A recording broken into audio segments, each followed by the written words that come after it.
সকালবেলা এত সুন্দর সবজি দেখে মনটা ভালো হয়ে গেল, কিন্তু আজ দিনটা একটু ব্যস্ততার মধ্যেই কাটবে।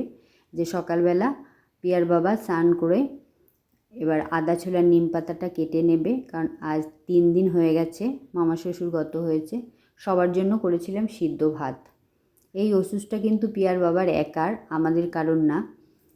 যাই হোক, এখন পিয়ার বাবা দুর্গাপূজার চাঁদা দিতে বসেছে। এখন 5,001 টাকা চাঁদা দিয়ে আমরা 3জনই এবার চলে গেলাম দিশার উদ্দেশ্যে। আপনাদের তো বলেছিলাম মেয়ের চোখে আঞ্জনি হয়েছে, খুব প্রবলেম, তাই চলে এলাম দিশা। আমরা সবসময় দিশাতেই দেখাই। রিসেপশনে টিকিট কেটে 2 নম্বর কাউন্টারে লাইন দিয়েছি।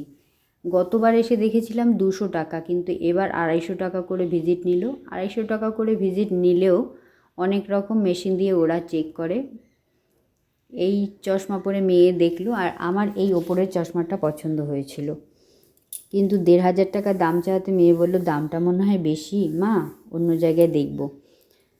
মেয়ের ওষুধ নিয়ে চলে এলাম পাশের জুডিওতে, কারণ কর্তার যেহেতু কালকে কাজ করতে হবে মামা শ্বশুরের, তাই নতুন বস্ত্র তো চাই। 2টো টি-শার্ট নেব, একটা ঠাকুরমশাইয়ের জন্য আর একটা কর্তার জন্য।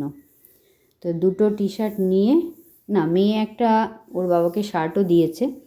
সব কিছু নিয়ে চলে এলাম বাড়িতে এসেই মেয়ে ওর বাবাকে সব কটা পরিয়ে দেখছে ঠিকঠাক আছে কিনা।